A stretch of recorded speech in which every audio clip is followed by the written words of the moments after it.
Salam alaikum. Alors aujourd'hui, on va parler d'un sujet qui est central dans l'entrepreneuriat, c'est est-ce que je me lance ou pas? Se lancer ou ne pas se lancer, telle est la question. Et donc, je m'adresse particulièrement à toutes les personnes qui sont dans cette phase de la vie où vous êtes en pleine transition, vous êtes peut-être dans le salariat, peut-être que vous hésitez à vous lancer, etc. Mais en tout cas, vous devez prendre une décision importante. Est-ce que je me mouille ou pas?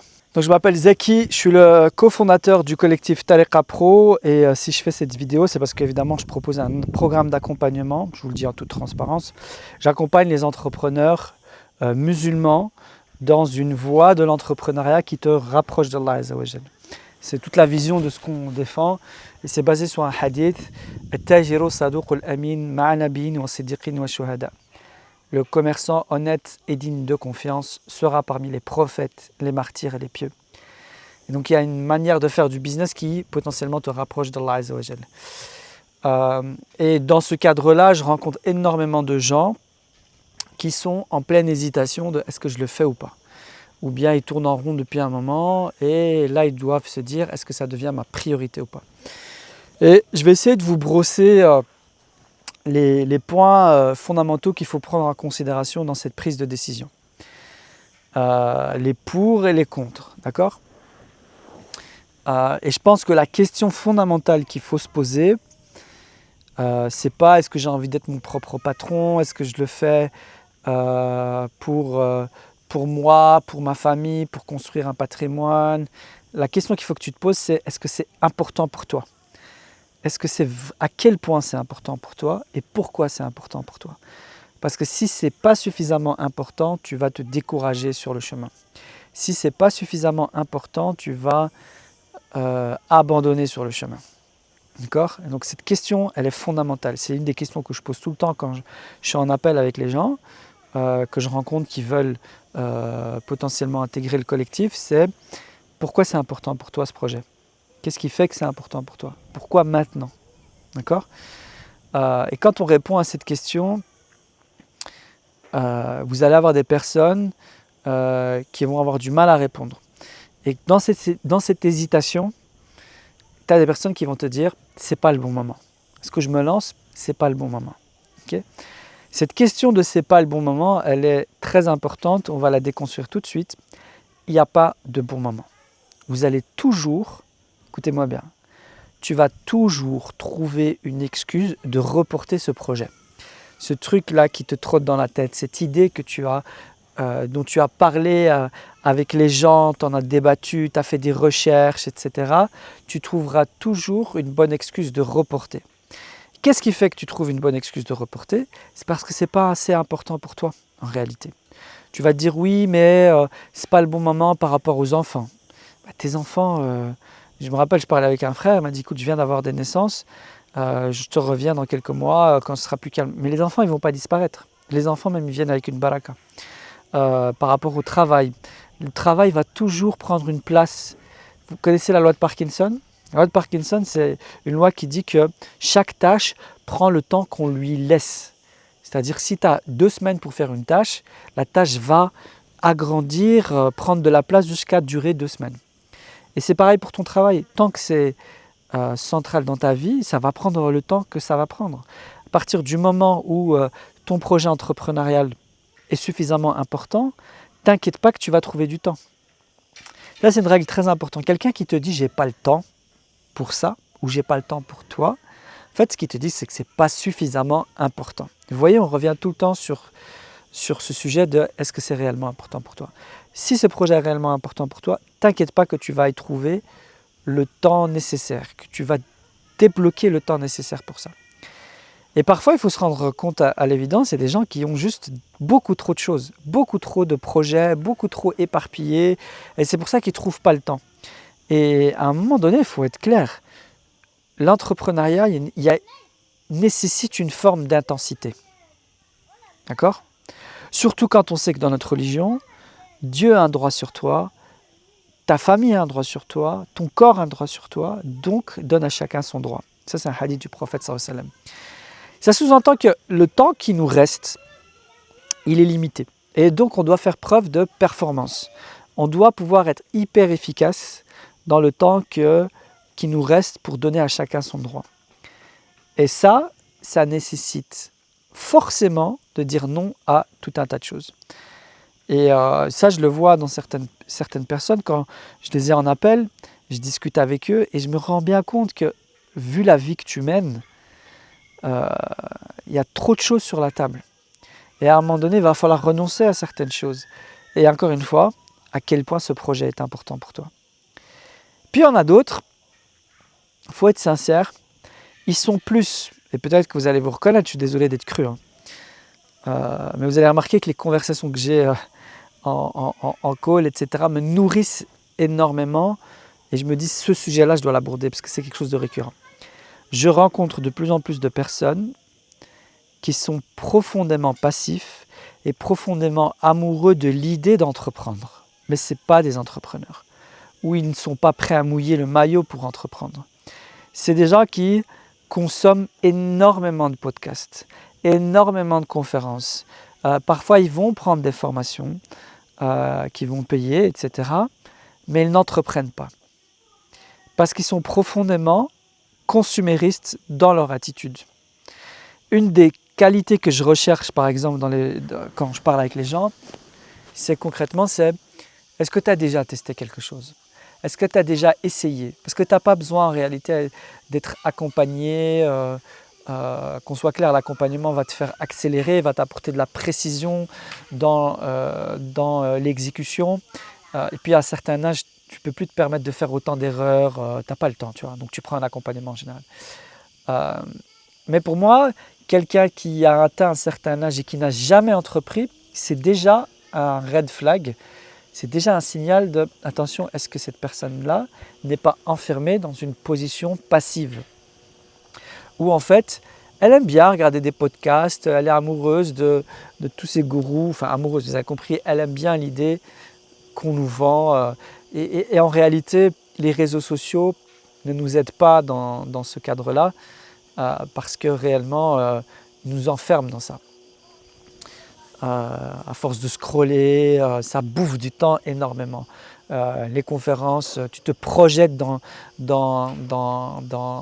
la vie qu'ils mènent, mais en réalité, tu passes jamais le pas. Et ça, il faut vous rendre compte qu'une des conditions sine qua non que vous devez vous poser, c'est la question de la responsabilité. À un moment donné, tu peux regarder autant de podcasts que tu veux, tu peux attendre tous les signes divins de Dieu, tu peux faire autant de salat istikhara que tu veux, il va falloir que tu poses les actes. Il va falloir que c'est toi qui fasses le premier pas. Ce qui est précédent à ça, c'est la prise de décision. Tu dois à un moment donné décider de faire l'acte. Il y a quelque chose que je dois corriger dans salat istikhara, les amis, c'est que la prière de consultation ne sert pas à prendre une décision. Elle sert à valider une décision, à demander à Allah Azza wa Jal de barak une décision que tu as prise. Il y a beaucoup de gens qui se cachent derrière Salat Istikhara finalement pour ne pas décider. Quand je le ressens, quand je suis en call et tout, je lui explique tout. Il se reconnaît dans la vision. Il se reconnaît dans les valeurs. Il se reconnaît dans la mission. Il y a un fit humain. Il y a la communauté, etc. Et à la fin, tous les voyants sont ouverts et il se cache derrière Salat Istikhara pour décider. D'accord ? Si vous regardez la dua de Salat Istikhara, on ne dit pas dans cette invocation « aide-moi à décider entre A ou B ». D'accord ? Dans la dua, elle dit « je prends telle décision, apporte-moi la baraka dans cette décision ou pas ?» D'accord ? C'est ça qu'il faut regarder. Et Allah Azza wa Jal, il nous pousse à la responsabilité. Décide d'abord et moi j'avancerai avec toi, je t'apporterai la baraka ou pas. Mais c'est pas je fais une salat istikhara, je me pose et j'attends un signe divin, un pigeon, un oiseau qui vient, qui atterrit sur ma table et qui me dit je sais pas quoi. D'accord ? Et donc clairement, toi qui regardes cette vidéo, si tu te poses cette question-là, de est-ce que je me lance ou pas, c'est bien toi qui vas devoir faire les premiers pas. Et donc, potentiellement, prise de risque. Et c'est inhérent à l'entrepreneuriat. Il y a une prise de risque. Tu vas peut-être perdre de l'argent, tu vas perdre du temps, tu vas te mettre en difficulté. C'est inhérent à l'entrepreneuriat. Et c'est normal, il y a des gens qui cherchent la baraka, ils cherchent un résultat énorme, ils veulent avoir de l'impact et ils ne veulent pas être éprouvés. On est ici sur Terre pour être éprouvés. Ça fait partie de notre raison d'être sur Terre. Et Allah Azza wa Jalla, à travers l'épreuve, et donc aussi par l'entrepreneuriat, qu'est-ce qu'il veut voir? Il veut voir comment tu vas gérer ce rizq qu'il va te donner, cette baraka qu'il va te mettre entre les mains. Comment tu vas réagir dans les difficultés qu'il va mettre sur ton chemin. Mais je vois trop de gens, encore une fois, qui sont amoureux de l'idée de l'entrepreneuriat, mais qui ne veulent pas prendre les risques. Et on le voit dans les promesses marketing, etc. Les gens veulent de moins en moins prendre de risques, le résultat le plus rapide possible avec le moins d'efforts possible. Et on éduque les gens dans cette manière d'entreprendre. Deviens les 10 000 € en 3 mois juste en créant du contenu de ta chambre sans aucun effort. Il faut arrêter à un moment donné. L'entrepreneuriat, soyons clairs, demande du temps et de l'investissement, donc de l'intensité. Il y a une forme de prise de risque et tu dois prendre tes responsabilités et poser les actes. D'accord? Maintenant, une fois que tu sais ça, le bon moment ne viendra jamais. La question de la capacité, c'est une question qui revient parfois. L'autre jour, j'en parlais avec une sœur. On me parlait d'un projet qu'elle a déjà essayé à plusieurs reprises et à chaque fois, elle se casse la gueule. Puis elle m'a dit clairement, peut-être que je ne suis pas fait pour entreprendre. Et là, il y a un verset qui est fondamental qu'il faut se souvenir. La yukallifullahu nafsan illa wus'aha. Dieu ne nous demande pas de porter une charge qu'on n'est pas capable de porter. Et fondamentalement, moi, ce que je pense, c'est que ce verset du Coran nous apprend une chose, c'est qu'on a tous les capacités en soi. Allah Azza wa Jalla nous a tous donné des qualités, des compétences, des forces pour pouvoir surmonter les épreuves de notre vie. D'accord? Mais clairement, si tu choisis le chemin de l'entrepreneuriat, ça va être plus dur. Encore une fois, est-ce que c'est important pour toi? Il y a une abeille là qui tourne autour de la caméra. J'espère qu'elle ne passe pas devant l'objectif.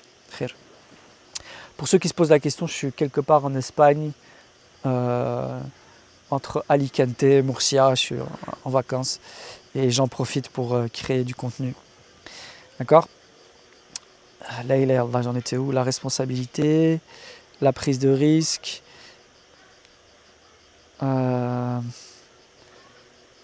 Est-ce que j'en suis capable? Et ce verset, on peut le comprendre d'une autre manière. C'est aussi la yukallifullahu nafsan illa wus'aha. Allah Azza wa Jalla t'a donné des capacités, donc tu es obligé de prendre ces capacités. Et là, on se pose la question de la contribution. Qu'est-ce que tu ramènes? Ça, c'est une source de motivation qui est grande. Je veux avoir de l'impact. Attention à ne pas confondre avec une attitude de sauveur. Une sauveur, c'est-à-dire tu crois que les capacités que tu as vont sauver la communauté musulmane ou l'humanité, etc. On est censé être rahmatan lil alamin, une miséricorde pour les mondes, et pas que pour les musulmans, pour l'univers en général. Donc tu dois te poser la question de ta contribution, mais tu cherches à être un outil de Dieu, un outil que Allah Azza wa Jalla va utiliser pour soulager les gens, apporter une contribution. Mais tu n'es pas un sauveur, c'est-à-dire que la communauté n'a pas besoin de toi. Les gens n'ont pas besoin de toi. C'est toi qui es honoré par Allah Azza wa Jal de servir d'outil pour apporter du khir. Et ça, c'est une motivation qui est extraordinaire. C'est une motivation qui me parle beaucoup plus que les gens quand même disent je veux être mon propre patron. J'entends, pour moi, ça résonne tellement comme de l'ego. Je ne supporte pas d'avoir quelqu'un au-dessus de moi. Mais à un moment donné, on a tous quelqu'un au-dessus de soi. Qu'on soit clair là-dessus dans l'entrepreneuriat, si tu n'as pas un patron, tu as tes clients sont tes patrons. D'accord? Donc cette question de le bon moment n'existe pas. Les capacités, sincèrement, on les a tous. La question qu'il faut se poser, c'est est-ce que je suis prêt à payer le prix? Le prix de l'intensité, le prix de l'engagement, le prix de l'autodiscipline, le prix de la prise de risque. Encore une fois, est-ce que c'est réellement important pour toi? Et si tu as vraiment l'âme de l'entrepreneur, sincèrement, ça te brûle de l'intérieur. Ce projet-là, que tu as, que tu veux concrétiser, tu veux construire ton propre projet, tu veux sortir du salariat, ça te brûle de l'intérieur. Et donc tu ne pourras pas, en réalité, tu ne pourras pas résister à ça. C'est quelque chose qui va venir naturellement. Il faut juste que tu te mettes dans les conditions pour réussir ça. Il y a une des motivations aussi qui revient souvent, c'est sortir du salariat. Sortir du salariat. Le salariat, c'est une position qui est confortable. D'accord ? La réalité, c'est ça. C'est si tu recherches la sécurité, reste dans le salariat. Parce que l'entrepreneuriat aura toujours une plus grande part de prise de risque dans ça. Le salariat ne te rendra jamais riche. Tu seras tout le temps là comme un outil pour achever le projet plus grand d'un entrepreneur qui lui a accepté de prendre les risques que tu ne prendras pas. Et le salariat, tu t'es soumis à une culture d'entreprise, tu es soumis à des règles qui parfois sont contradictoires avec notre religion. Moi, je ne suis pas un anti-salarié. J'ai déjà, alhamdoulilah, pu travailler dans des boîtes où j'étais très épanoui dans ma pratique religieuse, ça avait du sens, j'étais nourri intellectuellement, etc. Et un jour, on décide que tu ne fais plus partie des priorités de l'entreprise. Donc, c'est clair que l'entrepreneuriat par rapport au salariat, tu choisis tes horaires, mais tu travailles beaucoup. Mais tu choisis tes horaires, c'est-à-dire que tu peux décider d'aller à la mosquée, tu peux décider de ralentir pendant le ramadan, etc. C'est vrai. Mais il y a des musulmans qui arrivent très bien dans le salariat. Il faut être sincère. Et les gens, alhamdoulilah, si tu trouves une boîte dans laquelle tu es épanoui, dans laquelle tu es valorisé, dans laquelle tu te retrouves dans la culture de l'entreprise, dans le management, dans la mission de l'entreprise, pourquoi pas ? Mais sincèrement, il n'y en a pas beaucoup qui ont cette chance-là. Et puis, ce qu'il faut surtout se rendre compte, c'est que dans cette zone de confort que tu as, il y a une question qu'il faut te poser, c'est le coût de l'inaction. Ça, c'est quelque chose qu'en vente, on aborde beaucoup. C'est qu'est-ce que ça te coûte de ne pas concrétiser ce projet que tu as. C'est-à-dire qu'il y a des frères que j'ai rencontrés, des frères et des sœurs qui ont des compétences énormes, qui, au lieu de la mettre à profit et rapporter énormément de chiffre d'affaires à une entreprise, ils pourraient tout à fait se mettre en indépendant et développer cette entreprise pour eux-mêmes. Donc il y a une perte au niveau de l'opportunité. Pour eux, c'est ça le coût de l'inaction.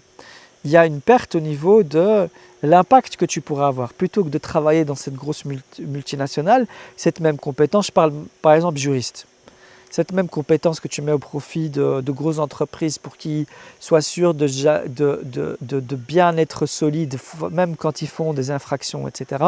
Cette même compétence, tu pourrais aider des frères et des sœurs qui se lancent et à structurer leur entreprise. Je pense notamment à Melitza quand je dis ça. Melitza, une sœur qui est dans l'accompagnement. Elle est spécialisée en droit des affaires, droit intellectuel, droit des marques. Et elle a décidé d'éduquer les entrepreneurs. Je vais vous mettre son lien si vous avez besoin de quelqu'un, si vous voulez vous former à tout ce qui est droit intellectuel, droit des affaires, droit des marques, allez chez elle. Parce que elle, sa mission, c'est je veux démocratiser ce savoir qui est tellement stratégique pour un entrepreneur, je veux le rendre accessible. C'est noble. Le coût de l'inaction, il est là, c'est-à-dire qu'il y a une opportunité qui est ratée en termes d'impact. Et ce que tu dois te poser toi comme question qui est coincée dans ta vision, c'est quoi le coût de l'inaction ? Je pense notamment à un frère qu'on a dans le groupe, il est salarié. Il est confortable, alhamdoulilah, il gagne bien sa vie, mais il sait que sa place, dans 1 an, dans 2 ans, elle peut être remise en question. Et donc le coût de l'inaction pour lui, c'est s'il n'agit pas maintenant, dans 1 an, dans 2 ans, il peut être en difficulté. Et ce n'est pas dans l'urgence qu'il faut agir. Parfois, on est contraint et c'est un moteur extraordinaire. Mais celui qui a la sagesse d'entamer les actions pour se préparer à l'entrepreneuriat quand il est confortable, c'est extraordinaire. Mais sincèrement, c'est quand tu es au fond du gouffre que que tu as une motivation extraordinaire. Là, dernièrement, j'ai été recontacté par une boîte pour laquelle j'ai travaillé, alhamdoulilah, ils me proposaient un super poste. Et quand j'ai regardé, je me suis dit, en fait, ce poste-là, c'est une cage dorée. C'est-à-dire que c'est un bon package annuel, la mission, elle est super intéressante, je pourrais tout à fait piloter à côté de ça Tariqa Pro, mais je vais perdre le focus. Et ça va me coûter le focus, le coût de l'inaction, le coût de cette opportunité, c'est mon focus. Et ça va m'apporter un plan B. Et donc je vais me donner moins à fond dans Tariqa Pro parce que je sais que j'ai un plan B. Donc ce que j'ai décidé, c'est de refuser l'offre et de continuer à me focaliser que sur Tariqa Pro. Parce que j'ai pas de plan B, parce que ça me met en difficulté, parce que ça me donne cette énergie survivaliste pour attaquer l'entrepreneuriat. À côté de ça, le bénéfice que vous pouvez avoir en tant qu'entrepreneur, clairement, c'est péter des paliers de chiffre d'affaires que vous ne pourrez pas atteindre en tant que personne salariée. Vous pouvez, à travers l'entrepreneuriat, vous rapprocher d'Allah Azza wa Jal. Vous pouvez, le commerçant honnête et digne de confiance sera parmi les prophètes, les martyrs et les pieux. Vous pourrez avoir la satisfaction d'avoir créé quelque chose de A à Z qui est entièrement le fruit de votre effort, de la baraka d'Allah Azza wa Jal aussi, principalement. Vous pouvez déterminer les règles du jeu.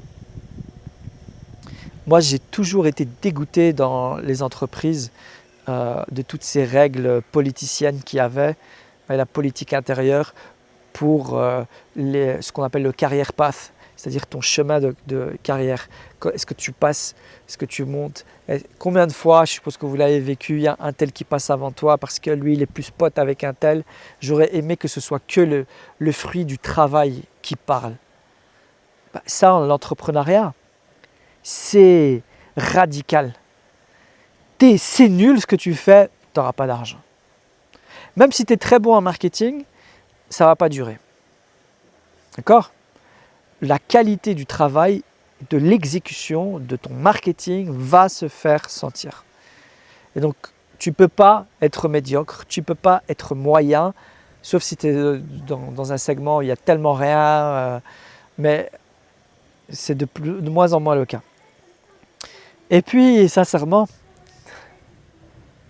ce tawakkul que tu ressens, il est profond, il est nourrissant, il est omniprésent. C'est une aventure humaine extraordinaire. Quand tu sais que tu es entre les mains de Dieu, en fait. Wallah, des fois, je travaille dur. Je suis là dans mes calls, je suis là dans mon coaching, je suis dans Tariqa Pro et dans mon agence.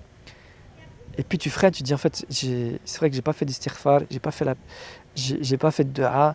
À un moment donné, tu t'en remets à Allah Azza wa Jal. Et j'ai jamais fait autant de dua depuis que voilà, je suis à 100% Tariqa Pro, agence, etc. Alhamdulillah. Et sincèrement, c'est très nourrissant. Et encore plus quand tu as la chance d'avoir une entreprise, une mission qui impacte la collectivité. Notre mission dans Tariqa Pro, clairement, c'est de former une génération d'entrepreneurs à cette autre manière que je vous ai évoquée, à cette autre manière d'entreprendre, cette autre Tariqa. Et c'est une satisfaction énorme. Et peut-être que toi, dans ton projet, tu pourras trouver un moyen d'impacter la collectivité, de participer à cet élan de collectivité. Encore une fois, moi je le dis souvent, on doit passer de cette réussite individuelle à la réussite collective. Et les entrepreneurs ont un rôle primordial à jouer là-dedans. Je regardais une formidable vidéo, un petit short de Norman Ali Khan qui disait « Vous ne vous rendez pas compte à quel point dans certaines entreprises, les salariés musulmans sont primordiaux. Ils sont stratégiques. Et il suffit qu'ils sortent de là et la société est en difficulté. » Il disait « Le problème, c'est qu'on est beaucoup trop formaté dans notre individualisme et dans cet état d'esprit de salarié, alors qu'on pourrait être les employeurs. On pourrait être les employeurs avec une culture d'entreprise indiscriminant. On ne discrimine pas. Pas d'islamophobie, pas de racisme, pas d'antisémitisme, pas de rien du tout. On est juste comme le Rasoul sallallahu alayhi wa sallam. Rasoul sallallahu alayhi wa sallam nous a éduqués à le faire. Husnul khuluq. On peut représenter cette autre manière de vivre l'économie. Il faut qu'on ait le courage de nos principes, le courage de nos ambitions. Il faut qu'on soit prêt à payer le sacrifice des résultats qu'on espère. Et donc, la question fondamentale que tu dois te poser, toi qui réfléchis à ton projet, est-ce que tu veux te lancer ou pas? C'est très simple. À quel point c'est important pour toi? Si ce que je te dis là te parle, tu te retrouves dans la vision, eh bien écoute, tu peux choisir de te lancer dans l'entrepreneuriat de deux manières. Seul, tu avances. Moi j'aime bien donner la parabole de la randonnée. Tu vois la randonnée, tu sais que tu as une forêt là que tu veux passer, tu sais que tu dois aller au nord et tu peux y aller seul. Tu peux te dire, je suis capable, je vais y aller tout seul, je vais me lancer, j'ai le temps, je peux me perdre un petit peu, je peux prendre un raccourci, en fait c'est pas un raccourci, je peux tomber, mais je suis suffisamment fort pour me relever tout seul, etc. Je peux y aller, je suis jeune, etc. Ou bien tu te dis, cette randonnée, il y a un groupe là, il est juste là à côté, il est là-bas, plutôt. Il est encadré par un guide, un ou deux guides, des coachs business. Il est encadré par des experts, des gens qui ont déjà fait plein de fois de la randonnée, ils connaissent des raccourcis, des spécialistes des pieds, des spécialistes des chaussures, des spécialistes de l'orientation, des spécialistes du rythme, du sport, etc. Et tu as des compagnons de route. Je ne sais pas si tu as déjà fait des randonnées en groupe, mais le simple fait que tu es dans un groupe, mécaniquement, ça t'impose un rythme. Tu vois ce que je veux dire? Tu as ceux devant qui tirent le groupe, ceux derrière qui poussent le groupe, et juste parce que tu es là, et qu'en plus, je ne sais pas si tu as déjà fait des randonnées avec des gens agréables, l'expérience est complètement différente. Et pareil, quand tu es avec des gens qui sont désagréables, ça peut tout pourrir. Mais alhamdoulilah, il y a un groupe là, ils ont déjà fait cette randonnée plein de fois, ils ont une carte, ils connaissent des raccourcis, tu peux aller avec eux. Et ça, c'est l'intérêt d'un accompagnement. Donc si tu te poses la question de j'ai envie de me lancer, mais est-ce que je prends un accompagnement ou pas? Elle est là la réponse. Tu peux y aller tout seul. Il y a des gens qui y arrivent, mais à quel prix?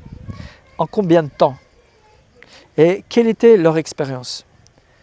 Mais tu peux aussi faire l'entrepreneuriat de manière encadrée, avec des personnes qui connaissent le chemin, etc. Est-ce que tu vas arriver de l'autre côté à bon port, etc. C'est Allah Azza wa Jal qui le sait. Mais en tout cas, ils connaissent probablement beaucoup mieux le chemin que toi. Ils connaissent les raccourcis, ils sont de bonne compagnie, ils connaissent le rythme de marche, etc. Tu as compris? D'accord? Donc si tu es plutôt randonnée en groupe et que tu veux avancer plus vite, tu veux plus de précision dans l'action, rejoins le collectif. Il te suffit pour ça, la prochaine étape pour toi, c'est de booker un call avec moi. Et dans cet appel, on va discuter ensemble. On va discuter de quel est ton projet, est-ce qu'il y a une vision claire, c'est quoi tes forces, c'est quoi tes compétences, c'est quoi tes objectifs. Et je te dirai sur base de tout ça, si nous on peut t'aider, si je pense que tu as ta place dans le collectif, si toi tu as envie de rejoindre le collectif, et puis on parlera des détails, Inch'Allah. Ça va? En tout cas, si tu as trouvé ça intéressant et que tu sens que ce n'est pas le bon moment, au moins laisse un pouce, au moins like, abonne-toi, partage, laisse un commentaire, ça me fait plaisir de lire vos commentaires. On se retrouve pour la prochaine vidéo, Inch'Allah. Salam alaikum.